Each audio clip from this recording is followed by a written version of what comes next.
আসসালামু আলাইকুম রহমতুল্লাহি আবরাকাতু। প্রিয় কলেজার ভাই ও বন্ধুরা, আপনারা সবাই কেমন আছেন?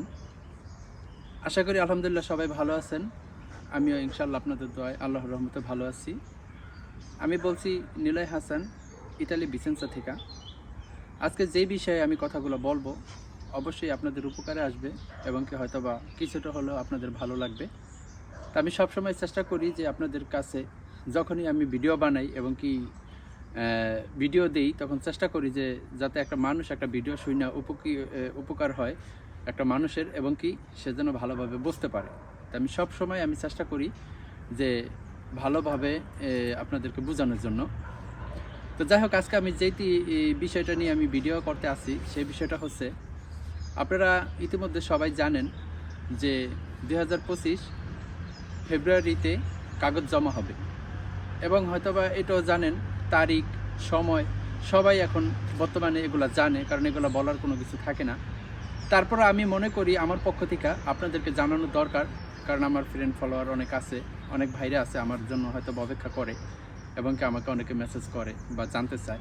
তা আসলে আমি সেই বিষয়ে আজকে কথা বলবো যে 2025 ফেব্রুয়ারিতে কত তারিখে কাগজ জমা হবে এবং কি কিভাবে আপনারা কাগজগুলো জমা সুন্দরভাবে দিতে পারবেন।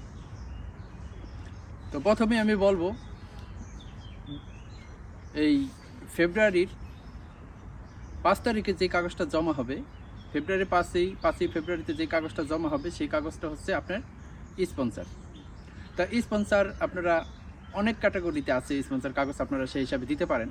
কারণ স্পন্সর হচ্ছে যারা কোনো রেস্টুরেন্টে কাজ করতে চান বা আপনি হোটেলে কাজ করতে চান, যদি কোনো মালিক যদি আনতে ইন্টারেস্ট হয় এবং কি মালিক যদি চায়, তাহলে স্পন্সরে আপনাদের আনতে পারবে। এবং কি সেই ক্ষেত্রে রোডের কাজের জন্য আসতে পারেন, আবার কি বিল্ডিংয়ের কাজের জন্য আসতে পারেন। তেমন বিভিন্ন ক্যাটাগরি আছে যে স্পন্সর কাগজে আপনারা যদি মালিক চায় তাহলে আপনারা আসতে পারবেন। এগুলাই স্পন্সর ক্ষেত্রের ক্যাটাগরি। আর আমরা 7 তারিখে ফেব্রুয়ারি 2025 ফেব্রুয়ারির 7 তারিখে যে কাগজটা জমা হবে, ফেব্রুয়ারির 7 তারিখে যে কাগজটা জমা হচ্ছে সেটা হচ্ছে ডোমেস্টিক। তা ডোমেস্টিক বলতে আমরা কি বুঝি? অনেকেই আমরা বুঝি, আবার যারা বোঝেন না তাদের জন্যই আর কি আসলে এই কথাগুলো বলা। ডোমেস্টিক হয়েছে যে বাসাবাড়ি কাজের জন্য। তো বাসাবাড়ি কাজের জন্য ডোমেস্টিক ভিসাই বলে। কারণ যদি ইতালিয়ান বা কোনো বাঙালি ভাইয়ের যদি লোক লাগে, তাহলে তারা ডোমেস্টিক আপনার লোক আনতে পারবেন, ডোমেস্টিক ভিসায় আপনারা আনতে পারবেন। সেটাও কিন্তু স্পন্সরের মতোই, কারণ সেটাও কাগজ হবে এবং কি সেটাও আপনি আমাদের মতোই আপনারা ইনশাল্লাহ কাগজপত্র পাবেন, বাংলাদেশে যাইতে আসতে পারবেন, সেটা একই অবস্থা। কিন্তু এই ডোমেস্টিক ভিসাটা কারা কীভাবে আনতে পারবে লোক? একটা বিষয় হচ্ছে যে একটা ডোমেস্টিক ভিসায় একটা লোক আনতে চায়, অবশ্যই তার বাসা থাকতে হবে, এবং কি বাসাটা থাকতে হবে তার কিনা বাসা হোক বা আফিত হোক।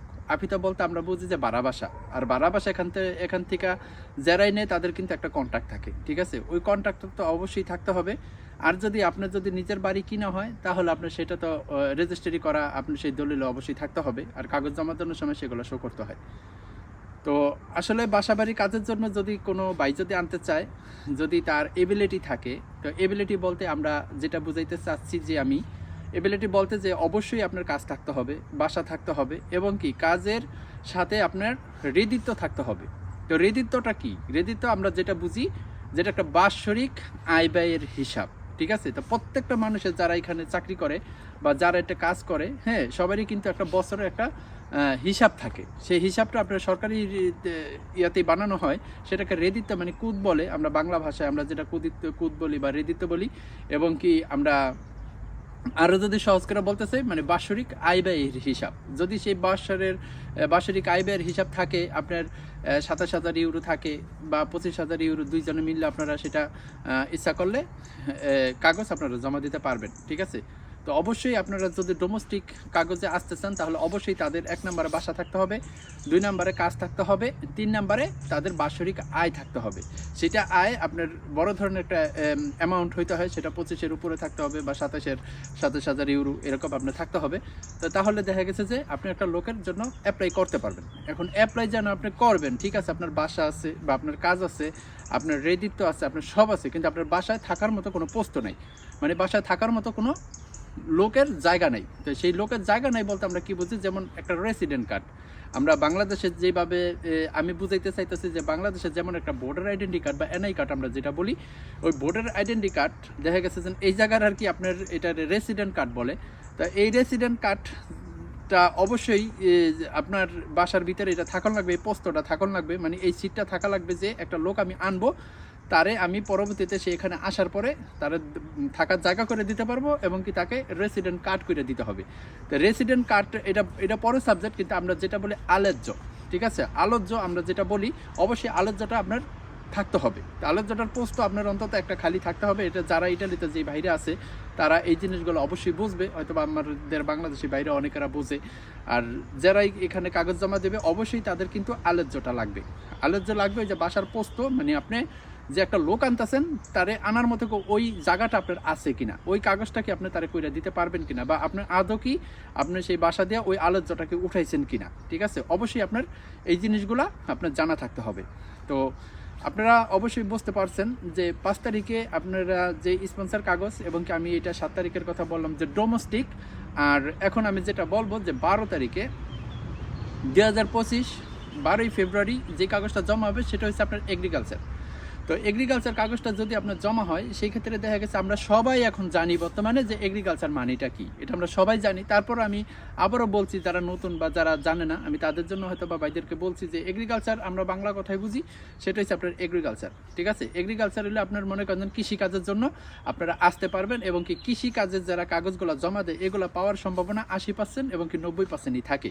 কিন্তু ওই যে স্পন্সার এবং কি মনে করেন যে আপনার ডোমেস্টিক, এগুলার সম্ভাবনা খুবই কম থাকে। এর কারণে এগুলোর কোঠা সামান্য দেয়, অল্প কিছু কোঠা দেয়। সেই কারণে মনে করেন যে অনেক ভাইরা হয়তো স্পন্সরের কাগজ জমা দিয়ে আসতে পারে না এবং কি তারা কাগজ পায় না। তাদের জন্য অপেক্ষা করতে হয় 1 বছর 2 বছর 3 বছর অপেক্ষা করতে হয়। কিন্তু যদি আপনারা যদি চান তাহলে আপনারা এগ্রিকালচার আসতে পারেন, কারণ এগ্রিকালচার আসতে হইলে আপনি কৃষিকাজের জন্য আপনি আসতে পারবেন বা জমা দিতে পারবেন এগ্রিকালচারে। আর এগ্রিকালচার আসলে এখন একটা বর্তমানে সুবিধা আছে, সেটা হচ্ছে আপনার ইচ্ছা করলে কাগজও করতে পারবেন। যদি আপনি টাকা খরচ করেন তাহলে ইনশাল্লাহ আপনার কাগজও করতে পারবেন। তো আমি সবাইকে অনেক অনেক ধন্যবাদ জানাইতেছি যে এই কারণে যে এখন সবাই আমরা বুঝি এবং কি সবাই আমরা জানি যে এখন হয়তো বা নতুন করে কিছু বলার নাই। তো যারাই আপনারা এগ্রিকালচারের কাগজগুলো আপনারা জমা দেবেন 12 তারিখে তারা অবশ্যই দিতে পারবেন। কিন্তু একটা জিনিস মাথায় রাখবেন যে কাগজ জমা দিলে যে কাগজ পাবো এরকম কোনো কথা না। এখন বাংলাদেশে আপনারা বিগত অনেক দিন হয়েছে, প্রায় 1-1.5 বছর ধরে হয়েছে যে অনেকে ভিসার জন্য অ্যাপ্লাই করে রাখছে বাংলাদেশ এম্বাসিতে, কিন্তু তারা ভিসাই পাইতেছে না। তো এখানে নলসটা আমরা পেয়েও তারপর আমরা কি করতে পারি বলেন, কি করতে পারি? আমরা এখান থেকে বাংলাদেশে যদিও পাঠাই, কিন্তু বাংলাদেশে অ্যাপার্টমেন্ট পাওয়া যাইতেছে না, বাংলাদেশে ভিসা পাওয়া যাইতেছে না। তো সেই ক্ষেত্রে কি মানুষ বসে থাকবে? বসে থাকবে না। ইন্নামাল আমানে বিনিয়ত, নিয়তের উপর বরকত, ঠিক আছে। আপনারা নিয়ত ঠিক রাখেন এবং কি ধৈর্য ধরেন, ইনশাল্লাহ আল্লাহ তাআলা সবার মনের আশা আপনাদের ইনশাল্লাহ পূর্ণ করবে, ঠিক আছে। একমাত্র উপর আল্লাহ তাআলাই পারে সবার মনের আশা পূর্ণ করতে। তো আমি সবশেষ একটা কথাই বলবো যে যারাই এখন বর্তমানে আপনারা কাগজে জমা দিবেন 3 ক্যাটাগরিতে, এটা কিন্তু আপনার নভেম্বরের 1 তারিখ থেকে মানে 31 তারিখ পর্যন্ত কিন্তু একটা সময় ছিল অনলাইন করার সময় ছিল। সেটা স্পন্সর হোক, সেটা আপনার ডোমেস্টিক হোক এবং কি সেটা আপনার এগ্রিকালচার হোক, সেটা কিন্তু একটা সময় ছিল আপনার 1 নভেম্বর থেকে মানে 31 নভেম্বর পর্যন্ত একটা টাইম ছিল অনলাইন করার জন্য। এখন বর্তমান যুগে কিন্তু অনলাইন ছাড়া কেউ কাগজ জমা দিতে পারবে না। কাগজ আপনাকে জমা দিয়ে দিতে পারবে, কিন্তু ওগুলোতে পরবর্তীতে কোনো কার্যকারিতা হবে না। আর একটা দিছিল হলো আপনার এই জানুয়ারির 14 তারিখ থেকে 19 তারিখ পর্যন্ত একটা ছিল 1 সপ্তাহের জন্য। তারা আরও একবার সুযোগ দিয়েছিল, যারা অনলাইন করতে পারেনি তাদেরকে অনলাইন করার জন্য আরও একটা সুযোগ দিয়েছিল সরকার। তো সেই ক্ষেত্রে আপনার জানুয়ারিতে 1 সপ্তাহের জন্য একটা টাইম দিছিল যে অনলাইন করার জন্য, আর নভেম্বরে দিছিল। তো এখন যদি কেউ বলে যে আমি কাগজ জমা দিয়ে দিতে পারবো বা কোনো সমস্যা নেই, কোনো প্রবলেম নেই, আপনারা এই ধরনের কথা শুনেন না ভাই। আর এই ধরনের কথা শুনলে, কারণ বোকামি ছাড়া কোনো কিছু হবে না, কারণ এখানে অনলাইন ছাড়া কোনো কিছু হয় না। আর অনলাইন এমন একটা জিনিস, অনলাইন করাই মানে আপনার কাগজ জমা দেওয়া, ঠিক আছে। কারণ এই অনলাইনটা করতে হলে মালিকের সম্পূর্ণ ডকুমেন্টস লাগে এবং কি মনে করেন যে আপনার কম্পিউটার করে রাখতে হয়, ফর্ম ফিল আপ করতে হয়, ঠিক আছে। সব এভরিথিং এখানেই আপনি দিয়ে রাখতে হয়। তা আমরা এভাবে আমি যদি আপনাদেরকে বোঝানোর চেষ্টা করি যে যখন আমরা হয়তো এসএসসি পরীক্ষা দিব, এসএসসি পরীক্ষা দেওয়ার আগে কিন্তু অবশ্যই আমাদেরকে করতে হয়, ফর্ম ফিল আপ করতে হয়, ঠিক আছে। বা পরীক্ষা দেওয়ার জন্য কিন্তু আমাদের আগেই কিন্তু অনলাইন করতে হয়। হ্যাঁ, তো এইরকমই ব্যাপারগুলো সব জায়গায় একই রকম, একই সিস্টেম।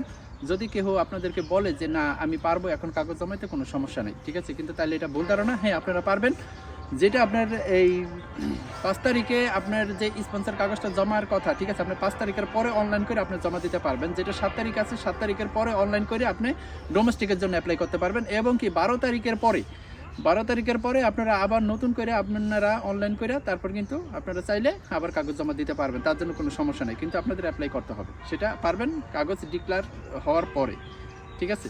তো যাই হোক, আশা করি সবাই বুঝতে পারছেন। আর যদি ভুল ত্রুটি হয় তাহলে ইনশাল্লাহ অবশ্যই আপনারা ক্ষমা দৃষ্টিতে দেখবেন। তো সবাই ভালো থাকবেন। আসসালামু আলাইকুম ওয়া রাহমাতুল্লাহি ওয়া বারাকাতুহু। ধন্যবাদ সবাইকে।